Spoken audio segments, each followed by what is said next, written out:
Bonjour à tous, bonjour à toutes, bienvenue sur la chaîne Mon Conseiller Nutritionnel.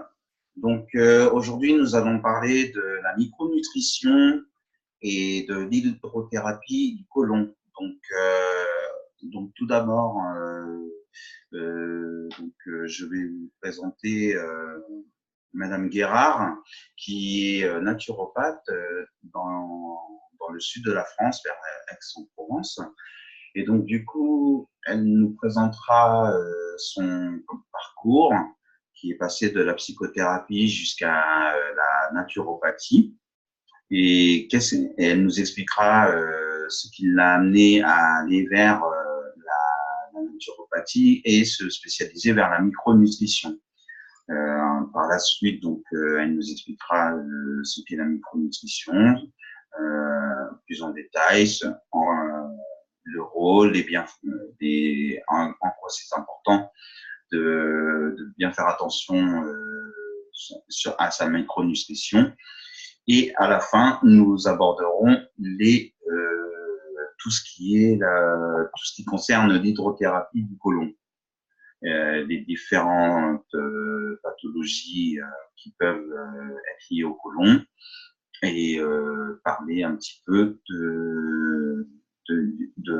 du côlon et de ce que c'est pour les personnes qui ne connaissent pas très bien ce dont on parle. Voilà. Je reviens vers vous. Bonjour Madame Guérard. Bonjour Jean-Marie, bonjour à tous. Donc, je m'appelle Cécile Guérard et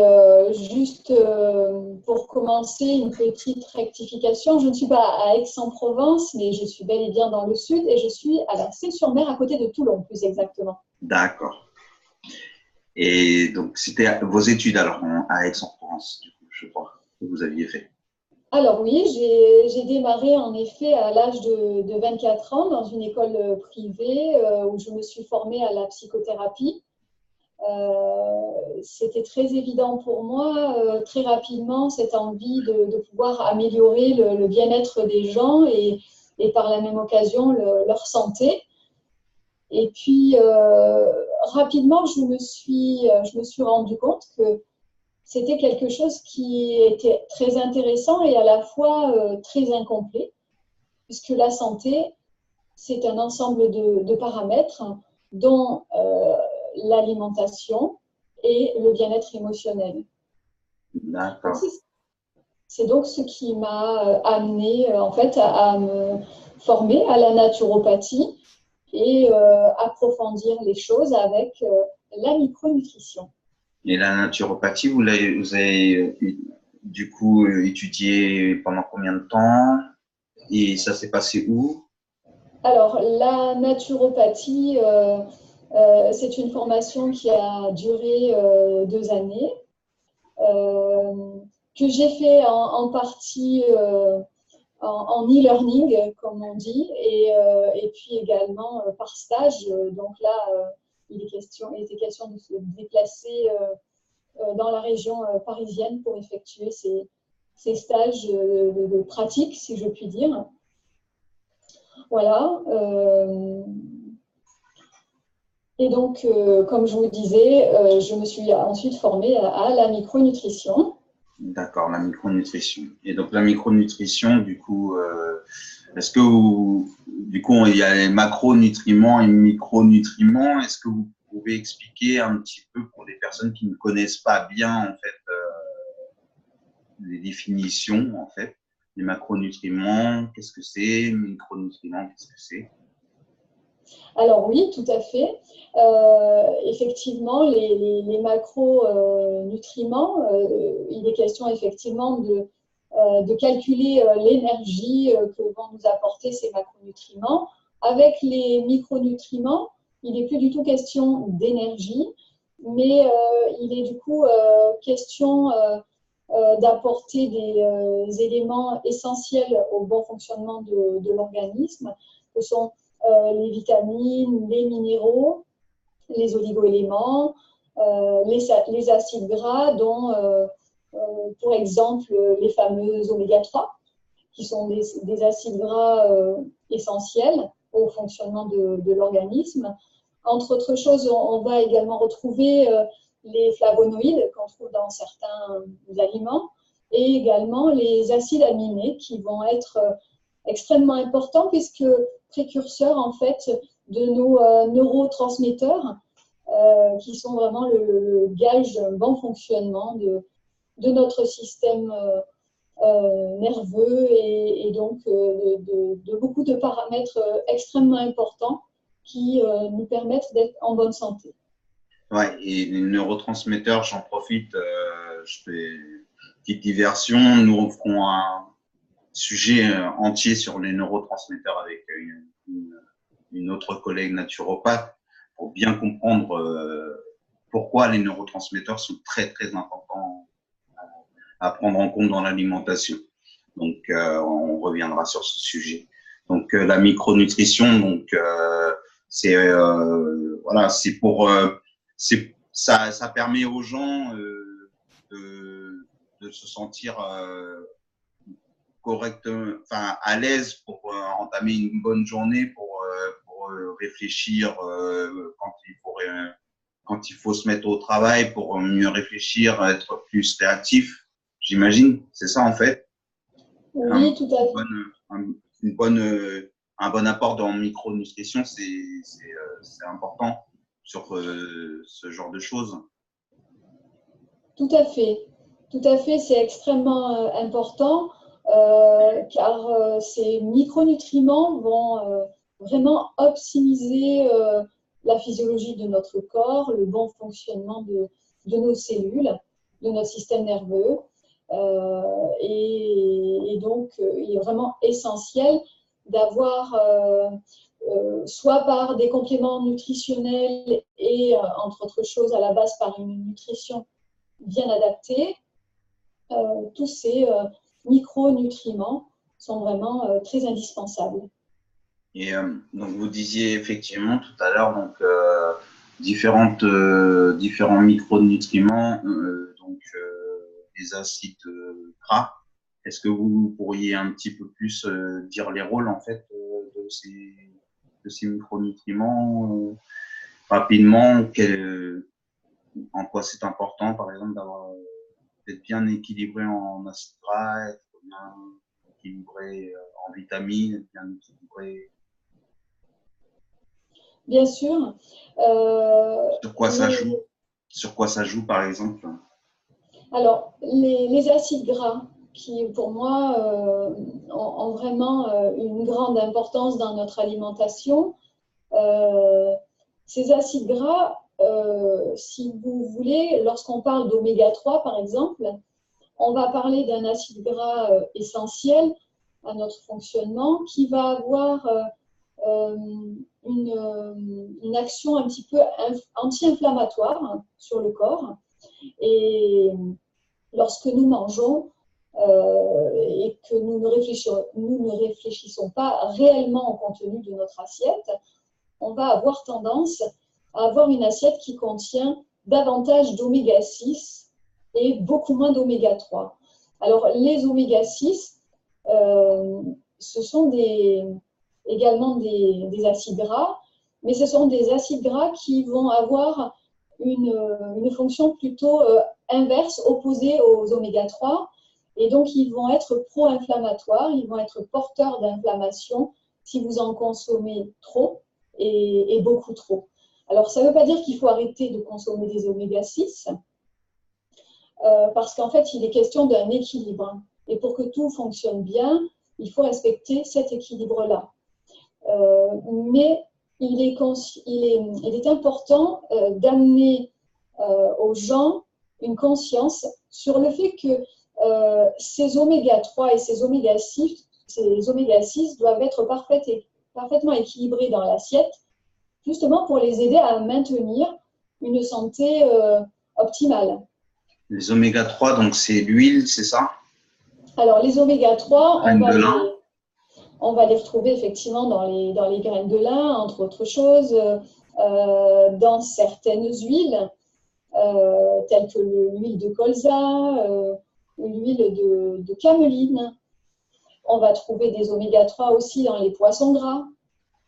Donc, on va trouver également des oméga-3 à des niveaux moindres dans d'autres aliments. Et effectivement, on va également trouver des oméga-3 dans la viande, mais pas toute la viande. C'est-à-dire que si vous consommez des viandes qui sont des viandes issues d'une agriculture biologique, enfin nourris biologiquement, qui sont des animaux élevés en plein air. Ce sont des animaux qui vont être nourris par des végétaux et qui du coup seront riches en oméga-3. Si à l'inverse vous achetez des poulets de batterie, si vous consommez des œufs de poulet de batterie, vous allez du coup consommer beaucoup d'oméga-6. Et c'est donc à ce moment-là que vous risquez tôt ou tard de vous retrouver par avoir des douleurs multiples, articulaires ou des problématiques inflammatoires au niveau du système digestif, maladies auto-immunes, etc., etc. Et les oméga-6, donc du coup, on les trouve, donc vous avez dit, effectivement dans les cultures industrielles, et on peut les trouver où, dans quel aliment on peut les trouver dans quels autres aliments, les oméga-6? Parce que bien, ça se trouve, les gens en consomment sans savoir. Donc, du coup, je souhaite. Alors, oui, j'entends bien. Effectivement, ces oméga-6, on les retrouve, entre autres choses, principalement dans les céréales. D'accord. Alors, c'est vrai qu'on a tendance à dire je mange bien, je mange équilibré, je mange des céréales le matin. Toutes ces choses, en fait, vont faire que à la longue, bien, vous allez avoir beaucoup trop d'oméga-6 dans votre assiette globale, en tout cas sur une journée. Ces mêmes céréales que l'on va retrouver dans les élevages intensifs, que l'on va donner aux poulets de batterie, que l'on va donner aux animaux dans les élevages intensifs. Donc, ces mêmes céréales, en fait, qui vont apporter des oméga-6 dans les viandes de nos consommations courantes qu'on trouve principalement, je dirais, au supermarché. Donc, il est important de favoriser, tout au moins si ça n'est pas bio, mais des viandes issues d'élevage en plein air, de quelque chose en tout cas de beaucoup plus raisonné et raisonnable et bon pour notre santé. D'accord. Donc on peut en avoir dans la viande aussi, quoi, des oméga-6. Tout à fait. On peut retrouver des oméga-6 dans la viande. Si vous êtes consommateur de viande et que vous êtes habitué à acheter votre viande au supermarché et que vous favorisez effectivement les viandes qui ne sont pas issues forcément d'agriculture biologique, aussi pour des raisons bien sûr de coût, puisque on sait que la viande qui est bio a un coût assez important, et donc la plupart des gens vont consommer des oméga-6 à outrance en consommant ces animaux-là, en consommant ces œufs également, en consommant des céréales. Et au final, cet équilibre va être complètement perturbé. Cet équilibre oméga-3, oméga-6 va être complètement perturbé. On va avoir une balance qui contient beaucoup plus d'oméga-6. Et donc, petit à petit, on risque de se retrouver avec des maladies inflammatoires diverses et variées liées à ce trop d'oméga-6 dans notre alimentation. D'accord, d'accord. Et le lait aussi, j'imagine, vu que le lait, et si la vache a pris des céréales, donc forcément, il y aura de l'oméga-6 dans le lait, en fait. Alors, oui, il y a effectivement cet aspect-là, bien que dans le lait, il y a encore d'autres aspects qui rentrent en ligne de compte. Le fait que le lait contienne du lactose, le lactose qui est donc un sucre pour l'organisme. Il faut savoir aussi que du coup, tout ce qui va être sucre va avoir tendance à acidifier le corps et va également contribuer à l'inflammation du corps. D'accord. Et on refera de toute façon un gros sujet sur le sucre par la suite aussi. Donc, on aura bien des sujets qui vont arriver d'ici peu. Donc, vous parliez donc des oméga 3, oméga 6, l'équilibre entre les deux. Vous parliez des vitamines, c'est ça? Oui, tout à fait. Donc, les vitamines, ça c'est pour être énergique. Pour, Oui. voilà, avoir toujours la pêche et être assez réactif. Alors oui, entre autres choses, quand on parle de vitamines, bien sûr, on a tendance à penser à la fameuse vitamine C, hein, mais au-delà de la vitamine C, on a des vitamines telles que les vitamines du groupe B qui sont essentielles au fonctionnement de nos cellules. Là, on rentre un petit peu dans des choses un petit peu plus complexes, on va dire, mais les vitamines du groupe B sont importantes. Après, on parle de vitamine D, mais au final, la vitamine D n'est pas une vitamine. Hein. Le soleil. A... Le soleil. Ah oui, oui, le soleil, effectivement, va apporter, va permettre de fixer la vitamine D, va apporter la vitamine D pour fixer le calcium, pardon. Et la vitamine D n'est pas une vitamine, c'est une hormone qui est effectivement une hormone importante et qui engage de bonne santé. Enfin, c'est quelque chose qui est assez complexe puisque la vitamine D va agir sur différents niveaux. Un déficit en vitamine D peut amener toutes sortes de pathologies, notamment inflammatoires également, de diabète, de surpoids. Donc, c'est vrai que tous ces micronutriments ont vraiment un rôle extrêmement important et c'est un petit peu comme une mécanique de précision en fait. Hein. On va devoir du coup apprendre à jongler avec tous ces micronutriments et faire en sorte que l'organisme, la physiologie du corps puisse être complètement maintenue grâce à cette alimentation et éventuellement, dans quelques cas, hein, à une supplémentation, parce qu'on n'arrive pas toujours à trouver tout ce dont on a besoin dans notre alimentation au jour d'aujourd'hui. D'accord, d'accord. Et donc, du coup, et à côté des vitamines, vous disiez le troisième terme, c'était quoi, du coup? Là, on a parlé des oméga, des vitamines, et Alors, le troisième terme, c'était… oui, j'ai parlé des acides aminés. Voilà, les acides aminés. Ouais. Si vous pouvez en parler un petit peu aussi. Alors, oui, les acides aminés, ce que j'ai abordé brièvement tout à l'heure, c'est qu'ils sont responsables en fait de la fabrication de nos neurotransmetteurs. Alors, c'est neurotransmetteurs ou neuromédiateurs. Hein. Il y en a beaucoup, mais en tout cas, pour parler des 6 principaux, enfin des principaux, tout le monde a entendu parler notamment de la sérotonine, de la dopamine. Voilà, ça, ce sont des neurotransmetteurs. Et ces neurotransmetteurs se synthétisent à l'intérieur de nos cellules avec des acides aminés. Mhm. Et donc, par exemple, lorsqu'on va parler de la dopamine, agit un petit peu sur nous comme un moteur. Mhm.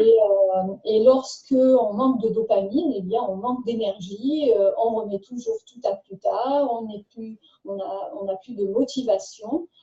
Eh bien, dans ces cas-là, il faut arriver à supplémenter notre alimentation avec un acide aminé qui s'appelle la tyrosine, qu'on trouve dans différents aliments et qu'on peut trouver également en complément alimentaire.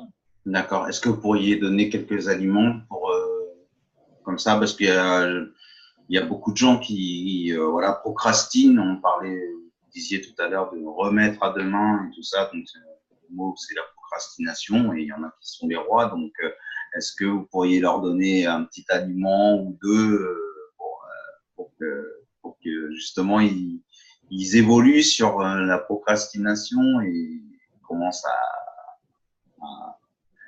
à moins remettre à demain?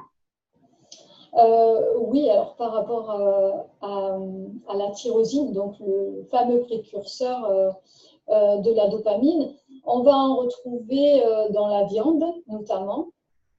Donc là, après, tout est question de faire des bons choix pour avoir une viande de bonne qualité. Mais dans tous les cas, on retrouvera cet acide aminé dans différentes viandes.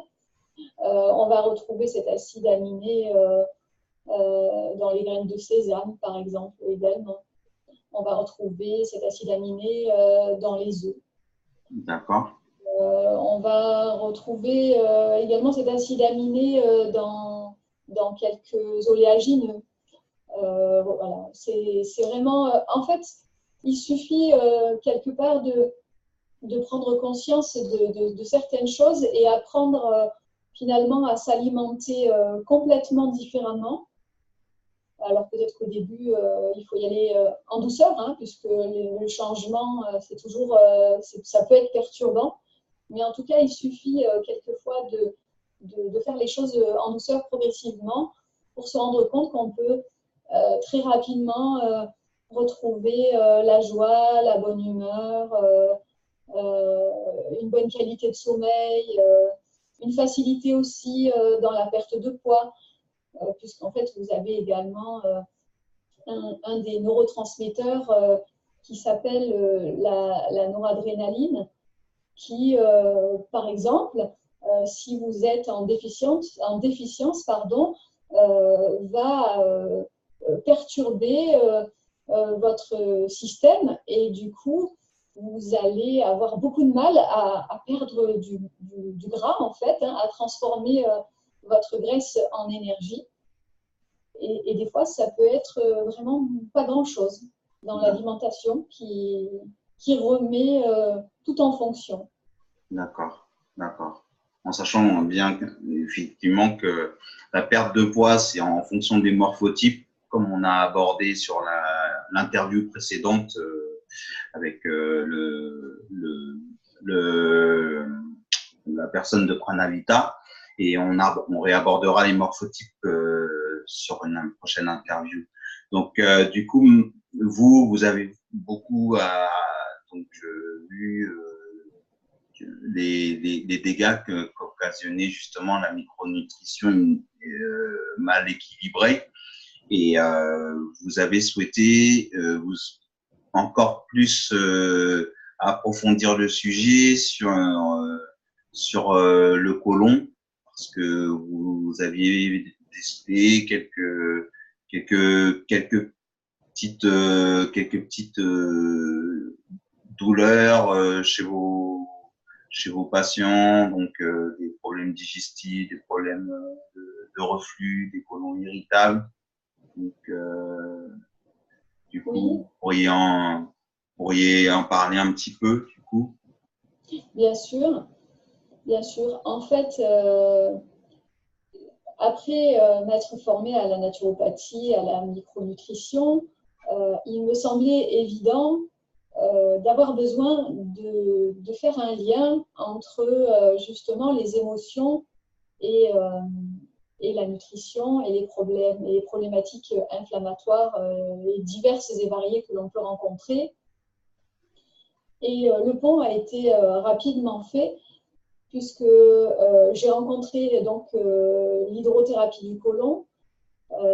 L'hydrothérapie du côlon, pour moi, ça a été une évidence parce que je me suis dit tout de suite intestin égale deuxième cerveau, et donc du coup, il joue un rôle capital pour nous maintenir en bonne santé. Et on sait que maintenant, on en parle de plus en plus, hein, que beaucoup de problématiques peuvent démarrer d'un côlon qui va mal, d'un intestin qui va mal, plus exactement, et aussi bien des problématiques finalement physiques et même des problématiques émotionnelles.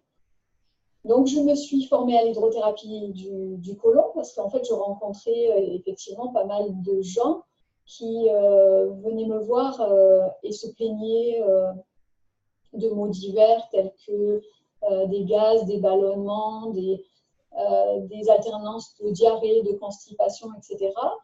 Et au final, des gens à qui on avait tout simplement mis une étiquette en disant, voilà, ben vous avez un syndrome du côlon irritable ou de l'intestin irritable. Et au final, des gens à qui on dit, il n'y a rien à faire, gérez votre stress, et puis voilà. Alors qu'au final, non, c'est pas aussi simple que ça. Effectivement, le stress contribue, parce que le stress va amener de l'acidité dans le corps, et du coup, l'acidité peut provoquer des inflammations. Mais avant toute chose, l'alimentation, c'est un b.a.-ba pour arriver justement à pallier à ces problèmes-là en partie. Et donc, le lien avec la micronutrition, pour moi, là, il est évident, en tout cas, avec l'intestin. Voilà. D'accord. Est-ce que vous pourriez définir un petit peu le côlon? Qu'est-ce que c'est? Son rôle, son importance? Bien sûr. Alors, le côlon, c'est la dernière partie de votre système digestif, enfin, je dirais plutôt de notre système digestif. Il mesure autour des 1,20 m. Son rôle dans la digestion, c'est le rôle final. En fait, c'est vraiment de vous débarrasser en fait, de tous les déchets liés à la digestion. Il a un petit rôle d'assimilation également, mais qui est de l'ordre de 10% en termes de vitamines, minéraux. L'assimilation se fait dans la majeure partie au niveau de l'intestin grêle. Et ce côlon joue un rôle important parce qu'effectivement, on se rend compte qu'il y a différentes problématiques qui sont liées à une gestion du stress aussi difficile, des gens qui sont énormément dans le contrôle et qui vont se retrouver avec des problèmes de constipation. Mais en tout cas, ça, c'est que la partie émotionnelle. Derrière tout ça, on en revient encore à l'alimentation qui peut, elle, engendrer ce qu'on appelle une dysbiose. Et cette dysbiose intestinale, en fait, c'est un déséquilibre de notre flore intestinale, son nom scientifique microbiote intestinal. Ce microbiote, on le retrouve à l'intérieur de notre intestin grêle et de notre côlon. Et en fait, lorsqu'il y a un déséquilibre, on peut effectivement se retrouver dans des situations où on gère mal son stress, où on peut avoir une tendance à la dépression, avoir des comportements inadaptés, avoir des difficultés à perdre du poids également. D'accord. La maladie du côlon, l'une des maladies les plus connues, c'était celle de Crohn. Maladie de Crohn, où vous avez un petit peu connu des patients qui sont venus vous voir avec cette maladie-là, ou vous n'en avez pas croisé, vous, de votre côté? Alors oui, bien sûr, j'en croise. J'en croise, mais déjà, une chose importante, on ne fait pas d'hydrothérapie du côlon, puisque l'hydrothérapie du côlon est un nettoyage complet du côlon. On ne fera pas d'hydrothérapie du côlon parce que dans la maladie de Crohn, on peut la retrouver à n'importe quel niveau du système digestif. Donc, ça crée effectivement une fragilité, éventuellement des saignements. Et du coup, on ne fera jamais d'hydrothérapie du côlon sur une maladie de Crohn. En revanche, on peut largement améliorer une personne atteinte d'une maladie de Crohn, et j'en rencontre, par une alimentation beaucoup plus riche en oméga 3 et du coup beaucoup moins inflammatoire, entre autres choses. D'accord. Et donc,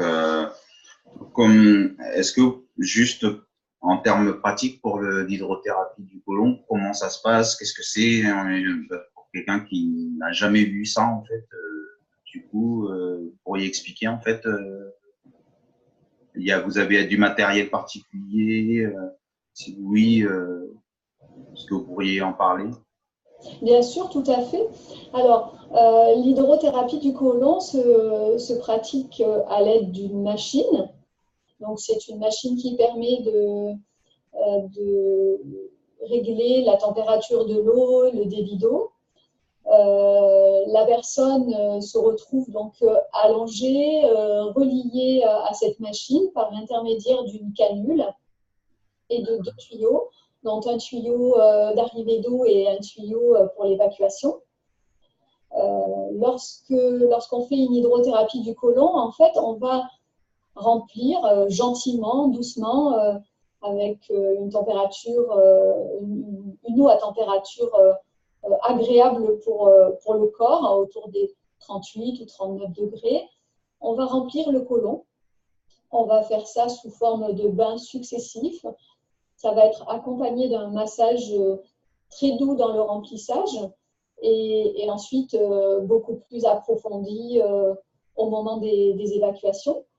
Et une séance d'hydrothérapie du côlon va durer autour de 45 minutes, entre 45 minutes et 1 heure. Et pendant cette heure, donc, on va procéder à de multiples remplissages et donc suivi de multiples évacuations. Et comment, du coup, en fait, au niveau de l'entrée et de la sortie, comment ça se passe, du coup, si vous pourriez un petit peu être explicité? Est-ce que c'est un tuyau qu'on rentre dans la bouche du patient? Comment Alors, donc, le tuyau, vous avez d'abord, il y a deux tuyaux, comme j'ai expliqué. Un tuyau qui va être pour l'arrivée d'eau, un petit tuyau extrêmement fin, l'équivalent d'un capillaire, plus un tuyau donc d'évacuation qui se trouve être beaucoup plus gros. Ces deux tuyaux sont connectés à une canule. Et donc, on va. Mais la canule se trouve où en fait? Les canules se trouvent où en fait? Donc, la canule va être insérée au niveau du rectum. D'accord. Et donc, et pour l'entrée? Et pour l'entrée? Pour l'entrée? Et pour l'entrée? Oui, pour l'entrée d'eau. Oui, ben, c'est-à-dire que en fait, c'est une canule qui présente une double voie. D'accord. Et du coup, ça va vraiment permettre à la personne de rester pendant toute la durée de la séance allongée.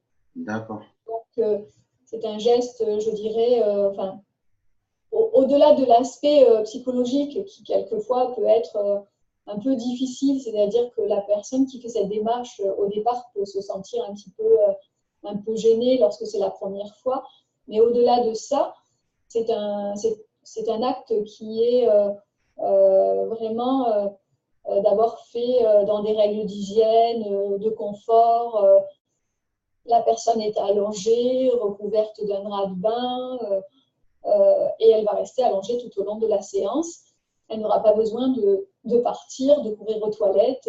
Voilà, les choses vont se faire vraiment dans les règles de l'art, contrairement au lavement qu'on peut faire chez soi, qui d'ailleurs… le lavement des personnes hospitalisées ou âgées, ou voilà, qui est assez intrusif et assez dur pour le corps. C'est violent quand même.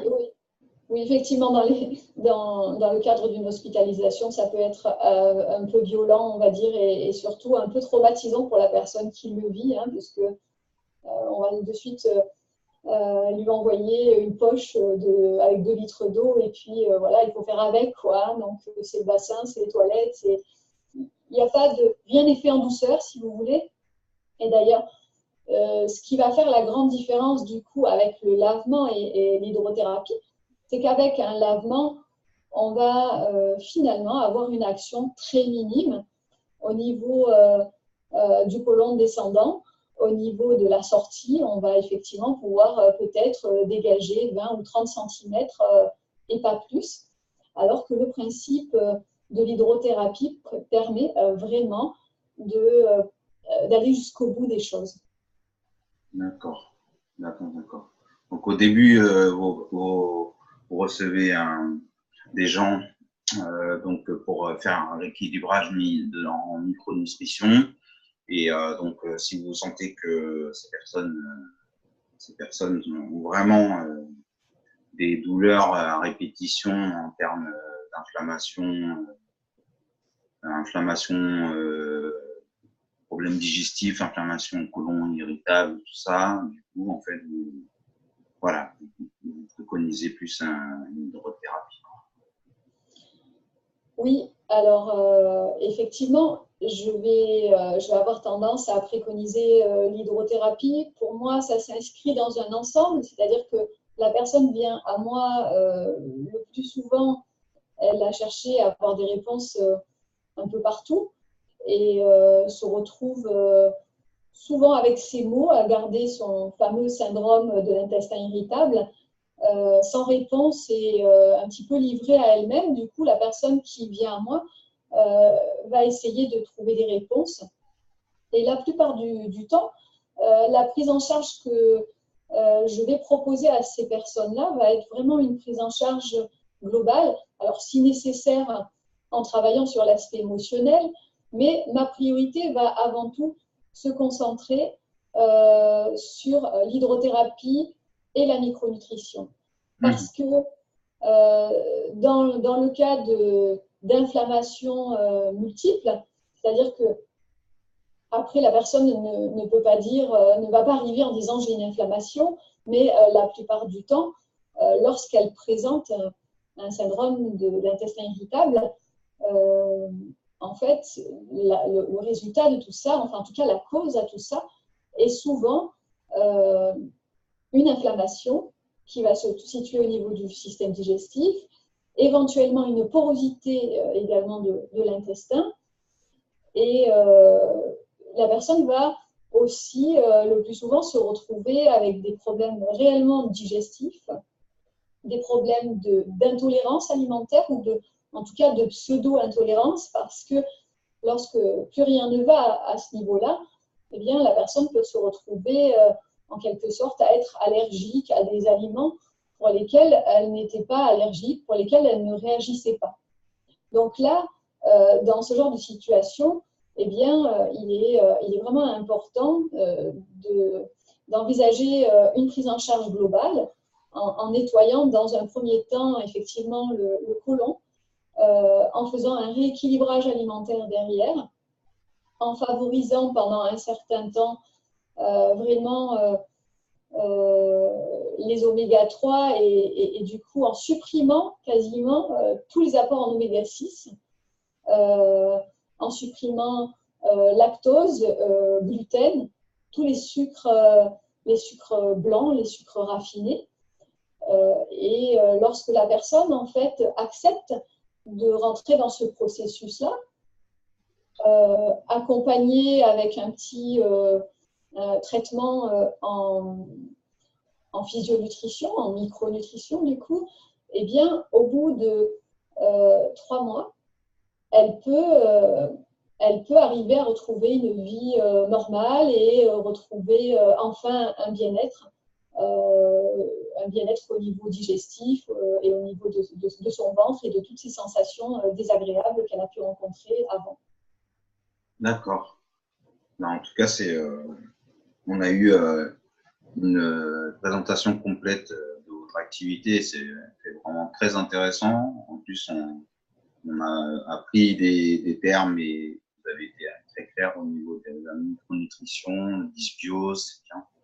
Donc, du coup, pour vos prochaines interventions, pour parler de votre activité, vous avez des conférences, des choses qui vont se présenter à vous pour sensibiliser les gens sur ce sujet? Alors, oui, il m'arrive, alors pour être honnête, 2 fois dans l'année, donc c'est assez peu et à la fois le temps est compté et je n'en ai pas beaucoup. Donc il m'arrive de faire des conférences sur le sujet. Et donc la prochaine conférence est prévue à la rentrée en septembre et ce sera une conférence sur la nutrition et sur les émotions. D'accord, d'accord, ben, c'est très bien. Du coup, pour les gens qui sont dans le sud de la France, ils pourront effectivement vous contacter s'ils ont envie de vous voir sur ça, effectivement. Et vous travaillez au niveau des émotions, vous travaillez en collaboration avec des gens autour de vous quand vous avez des gens qui sont trop stressés, pour qu'ils soient plus relaxés. Alors, j'ai pour principe, effectivement, dans certaines situations, de proposer aux personnes que je rencontre d'aller voir quelquefois des thérapeutes lorsque c'est nécessaire, qui peuvent être totalement complémentaires de ce que je fais. Après, étant donné également ma formation de base, j'avoue très honnêtement que dans la mesure où ça reste possible pour moi, je continue à pratiquer la psychothérapie et notamment les thérapies brèves pour justement être très complète dans la prise en charge des personnes qui viennent me rencontrer. Donc, c'est thérapie brève, on le rappelle, PNL, hypnose.